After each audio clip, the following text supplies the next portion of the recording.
제가 보유하고 있었던 500돈을 모두 다 매도를 했습니다. 수익률은 350%에서 380% 정도 사이가 될 것 같고.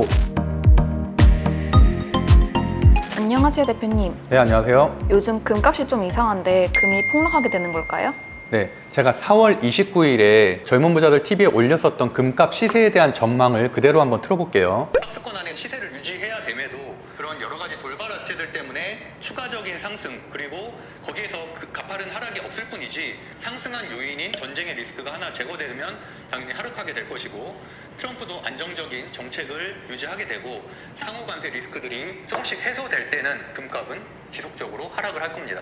제가 분명히 전쟁의 리스크가 제거가 되고 상호 관세 리스크가 제거가 되면 지속적으로 금값은 하락할 것이라고 말씀드렸었고, 그 당시에 추세선을 그려가면서 고점과 고점을 연결한 금의 고점 추세선, 저점과 저점을 연결한 금의 저점 추세선을 연결해서 이 안으로 회귀할 것이고, 이것을 이탈하게 되면 추가적인 하락이 나온다고 말씀드렸는데 지난주 드디어 이탈을 했습니다. 금의 주 차트를 분석을 해보면은 고점과 고점을 연결, 저점과 저점을 연결해보면 지난 2주 전부터 금의 추세선은 주 이동평균선의 아랫부분 하단을 이탈을 한 상태고요. 저는 제가 보유하고 있었던 500돈을 모두 다 매도를 했습니다. 제가 앞으로 평생 금을 사지 않겠냐, 이거는 절대 아니지만 현재는 분명히 하락 추세로 접어들었다는 말씀을 드리겠습니다. 지난 10년간 투자해오신 골드바를 매도하셨는데 수익률은 총 몇 %이신가요? KRX 현물 차트에서는 2023년 이전의 차트는 제공되지 않고 KRX 금현물 거래소가 나오게 된 2024년부터 차트가 제공되고 있는데, 제가 샀던 시점인 2023년 대비해서 약 한 380% 정도의 수익을 거뒀고요. 제가 금산에 짓고 있는 무드링 금산의 건축비를 충당하기 위해서 5억 원 정도를 다 매도를 했습니다. 수익률은 약 한 350%에서 380% 정도 사이가 될 것 같고, 중간중간에 한번 매수를 했지만 10년 이상은 보유를 했었습니다. 지금 금을 파신 거는 고점이라고 판단하고 파신 건가요? 금이 하락할 수밖에 없는 이유에 대해서 설명을 드릴 건데, 어떤 금 유튜버는 금이 빅사이클에 들어왔다는 주장을 하면서 앞으로도 지속적으로 오를 것이라고 막연하게 얘기를 하는데, 막상 그러면서도 본인은 금 투자에 있어서 말을 할 때 10% 정도 금에 투자하는 것이 좋다는 식으로 표현을 하더라고요. 금이 빅사이클에 접어들었고 앞으로도 그렇게 오를 거면 당연히 금 ETF 레버리지에 투자해서 엄청난 수익을 거둬야지, 본인이 가진 자산에 겨우 10%밖에 투자하지 않는다는 것 자체가 금을 해지의 수단으로밖에 여기지 않는 것이거든요. 물론 금은 보유만 하고 있어도 굉장히 기분이 좋습니다. 그것과 투자의 수익률은 전혀 별개의 문제입니다. 물론 내가 금을 모아가는 것에서 심리적인 만족을 느끼면 앞으로도 현물 금 투자, 골드바 금 투자를 하면 되지만, 제가 말하는 것은 저는 부동산 경매 주식 투자 그리고 창업 금 투자로 약 50억 정도를 형성했기 때문에 제가 가지고 있는 경험을 토대로 냉정하게 수익률 기준으로만 하면은 현재는 금을 정리할 때가 맞다라는 주장을 하는 것입니다. 그러면 금값이 하락하는 이유에 대해서 설명해 주신다고 했는데, 첫 번째는 전쟁 리스크 둔화일까요? 제가 금 팔은 시점을 정확하게 말씀드릴게요. 4월 달에 주봉산 저점섬을 이탈하면 안 된다는 말씀도 드렸었고, KRX 금시세 차트에서 일봉상 120선을 약 3년 동안 유지를 해왔었습니다. 한 번도 3년 동안 깨지 않았었던 차트가 드디어 6월 30일에 깨졌습니다. 6월 30일에는 저가 매수세가 들어오면서 반등은 했지만, 이렇게 한번 추세가 깨진다는 얘기는 다시 한번 이탈할 가능성이 상당히 높아졌다는 얘기입니다. 제가 금을 전량 매도한 날은 4번에 걸쳐서 매도를 했는데, 초반에 매도했었던 때는 이 4월 거의 최고점에서 매도를 했었고요. 그 다음에 마지막으로 매도한 날은 바로 이날입니다.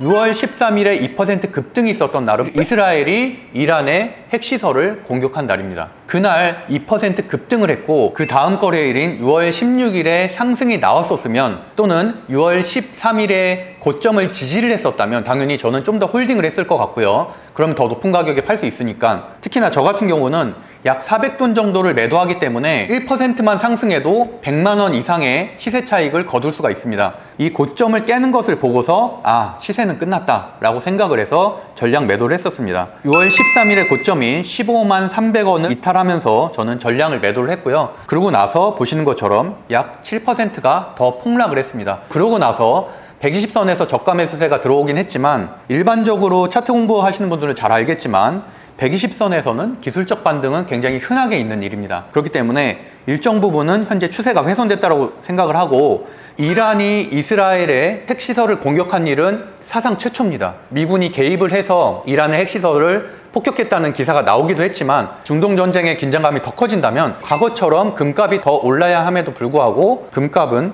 하락을 하고 있습니다. 그렇다는 얘기는 더 이상 전쟁 리스크에 의해서 금값이 폭등하는 전쟁 리스크라는 재료에 대한 민감성이 둔화됐다는 얘기입니다. 훨씬 더 큰 재료가 나오지 않는 이상은 그 재료로 인해서 다시 하루 정도는 슈팅이 나올 수도 있겠지만 다시 결국에는 그 원추세대로 회귀할 가능성이 상당히 높아졌다는 부분입니다. 최근 3년 사이에 금값이 너무 많이 올랐는데 다시 하락하고 있는 걸까요? 네, 제가 KRX 금 현물 차트를 보고 있는데요. 제가 10년 넘게 금을 보유했다고 했잖아요. 골드바를. 왜 이번에 팔았나? 오버슈팅이 나왔기 때문입니다. 약 10년 동안 유지되던 추세선이 있었습니다. 과거에도 2020년도 초반에 잠시 상승을 했었습니다. 코로나 팬데믹 사태 때 잠시 상승을 했었지만 결국엔 다시 저점 추세선 안쪽으로 들어왔고, 2023년에서 2024년을 넘어가면서 러시아 우크라이나 전쟁, 이란과 이스라엘의 전쟁, 세계 국제 정세의 긴장감을 높일 수 있는 트럼프 대통령의 2기 집권과 같은 재료로 인해서 일시적인 폭등이 나왔을 뿐입니다. 그렇기 때문에 당연히 저는 지난 방송에서 설명드린 것처럼 이 폭등은 다시 한번 이 저점의 추세선으로 떨어질 가능성이 상당히 높다고 말씀드렸는데, 추세선대로 내려가고 있는 상황이고요. 고점인 16만 원대에서 잡으신 분들은 12만 원대, 13만 원대까지 떨어질 수 있기 때문에 무려 30% 이상의 손해를 보는 겁니다. 금은 그냥 장기 투자니까 그냥 모아가면 된다라고 말씀하시는데, 물론 그렇습니다. 하지만 당연히 고점에서 사면 안 되고 바닥에서 사면은 훨씬 더 큰 수익을 얻을 수가 있다는 거죠. 특히나 저처럼 100돈, 200돈, 500돈, 1000돈을 모아가는 큰 투자자들은 1%만 차이가 나도 수백만 원이 왔다 갔다 하기 때문에 저점일 때는 좀 더 적극적으로 매수를 하고, 고점일 때는 내가 가진 금을 파는 것도 하나의 좋은 투자 방법이라고 볼 수 있습니다. 현재 월봉상 상당히 높은 위치에 있는 오버슈팅 구간이기 때문에 이 오버슈팅 구간은 천천히 결국엔 이 박스권 안쪽으로 회귀할 가능성이 상당히 높습니다. 그렇게 추세대로 매수를 하시면 되고, 시장에 엄청난 악재, 예를 들어서 중국과 미국의 대립이라든지 뭔가 말도 안 되는 일이 벌어지면은 추가적인 슈팅이 있을 가능성도 있지만, 현재로서는 그 추세선 안으로 들어갈 가능성이 상당히 높다고 저는 예측하고 있습니다. 지금 디지털 자산으로 비트코인도 있고 최근에 스테이블 코인이라는 것도 나왔잖아요. 이 대체재가 금값에 영향을 주는 게 있을까요? 전쟁 세대 분들은 금이 10배 이상 상승하는 경험을 겪었기 때문에 거기에 대한 무한 신뢰가 있을 것이고, 과거부터 안전자산으로 금과 달러를 많은 매체에서 얘기를 했기 때문에 그런 세대에 계신 분들은 당연히 금에 대한 무한한 신뢰를 가지고 있을 가능성이 높습니다. 현재 대부분의 20, 30대 분들은 금을 거래하는 거나 KRX의 금통장을 개설해서 투자하기보단 0.1 비트코인, 0.01 비트코인을 사는 게 훨씬 더 편안한 투자 수단이라고 볼 겁니다. 그렇기 때문에 제가 비트코인의 10년 차트를 보고 있는데, 비트코인은 4년 동안 무려 10배가 올랐습니다. 수익률로 따지면 1000%가 넘는 수익률이죠. 그럼에도 불구하고 금은 겨우 3배 정도가 올랐습니다. 하지만 현재 시장에서는, 미국에서는 비트코인 ETF도 생겼고 스테이블 코인을 합법화하겠다는 법안이 발의될 정도로 달러 가치가 하락하고 있는 것에 대한 대체제를 과거의 금이 아닌 비트코인과 스테이블 코인으로 가려는 정책적인 움직임도 보이고 있습니다. 그렇기 때문에 현재 스테이블 코인 관련된 주인 서클이라든지 코인베이스의 주가가 엄청나게 급등을 하고 있는 것들이죠.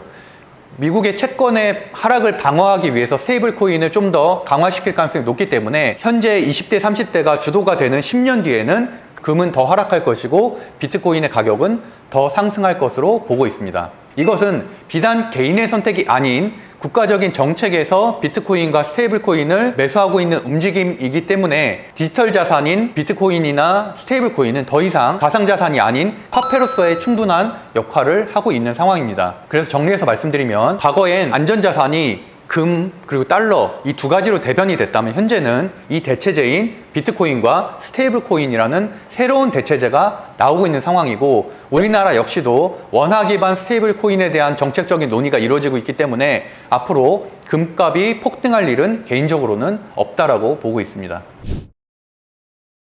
지금 미국이 금을 8,000톤 이상 보유하고 있잖아요. 미국이 앞으로 금을 더 살까요? 이 부분도 상당히 중요한 부분인데요.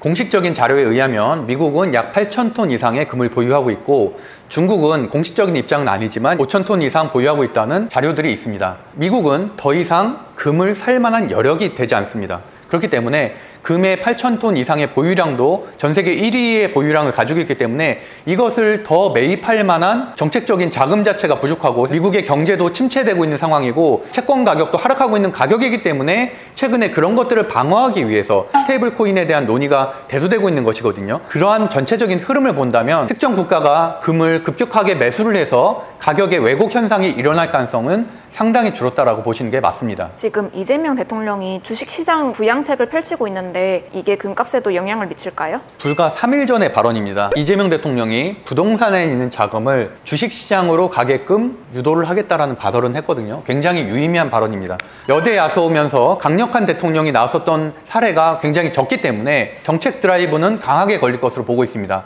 부동산 정책은 6억 담보대출 제한으로 인해서 정체되기 마련이고 그 자금이 주식시장으로 흘러갈 가능성이 상당히 높아져 있고 상법 개정안이 이번에 통과가 됐고 또 자본시장 통합법 개정안이 추가적으로 나오게 된다면 우리나라의 고질적인 문제였었던 물적 분할이라든지 세력들의 불법행위 단절과 같은 자본시장의 정화를 이뤄낼 가능성이 높고 그 MSCI 선진지수 편입 등 호재들이 우리나라 지수를 3,000 이상으로 끌어올릴 가능성이 상당히 높기 때문에 과거에 주식시장에 편견이 많았었던 투자자들도 부동산에서 금이 아닌 주식시장으로 유입될 가능성도 상당히 높아졌습니다.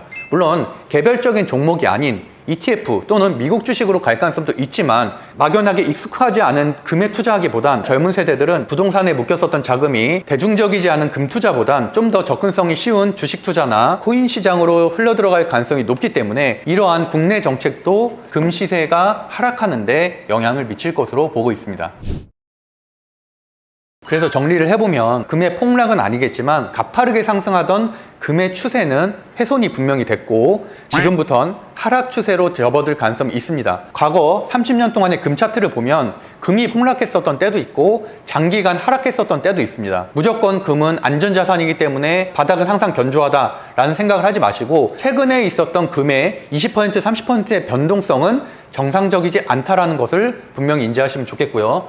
금이 하락 추세에 접어든 이유 첫 번째로 이제는 전쟁 리스크에도 금값이 폭등하지 않는다. 6월 16일 입증이 됐다라는 말씀을 드리겠고 제가 하나 더 예를 들었었던 트럼프의 관세 리스크에 대한 부담 때문에 3월 달에 엄청난 오버슈팅이 있었는데 이번 주에 우리나라 관세 역시 25% 이하로 정상화될 가능성이 상당히 높아졌습니다. 관세 리스크가 없어졌다는 얘기는 글로벌의 큰 리스크 하나가 제거가 된 것이고 그렇기 때문에 금값이 하락할 가능성이 좀 더 높아졌다는 얘기고요. 10년 동안 이렇게 더디게 상승한 것이 2023년부터 폭등을 했습니다. 원추세대로 돌아갈 가능성이 상당히 높아졌다는 것을 의미합니다. 세 번째로 금이 아니어도 비트코인과 미국의 정책적으로 추진하고 있는 스테이블 코인이라는 대체제가 생겼다는 것은 금의 앞으로의 상승에 굉장한 브레이크를 걸었다. 네 번째로 미국의 과거 공격적인 금의 매수가 이제는 여러 가지 스테이블 코인이라든지 정제 침체 등 다양한 이유로 인해서 앞으로 공격적으로 매수할 일은 당분간은 없을 가능성이 상당히 높다는 것도 금의 하락의 이유고 주식시장 육성책을 이재명 대통령이 임기 내에서는 실현할 가능성이 상당히 높기 때문에 연금의 비중에서 주식의 ETF가 차지하는 비율이 상당히 높다던가 선진화된 금융투자 방향으로 갈 가능성이 상당히 높아졌기 때문에 과거의 전쟁 세대 또는 50대 이상의 맹목적인 금투자 선호 형상은 시장 상황에 의해서 그런 추세가 이어지지 않을 가능성이 상당히 높아졌다라는 말씀을 드리겠습니다. 저도 10여 년 이상을 금 투자를 해왔고 현재도 400% 가까운 큰 차익 실현을 거뒀습니다. 하지만 과거에 우리 튤립 버블을 경험을 했었던 것처럼 영원하게 상승하는 자산은 없습니다. 그렇기 때문에 우리는 특정 자산에 대한 맹목적인 신뢰를 갖기보단 시대를 이끄는 투자 방법에도 관심을 갖고 여러 방식의 분산 투자를 하는 것들이 나의 자산을 꾸준하게 성장시킬 수 있는 하나의 주요한 근거가 될 수 있습니다. 앞으로도 금 투자를 매수할 적절한 시기가 오면 제가 추가적인 콘텐츠를 통해서 금에 대한 투자 방법도 추가적으로 방송하도록 하겠습니다. 감사합니다.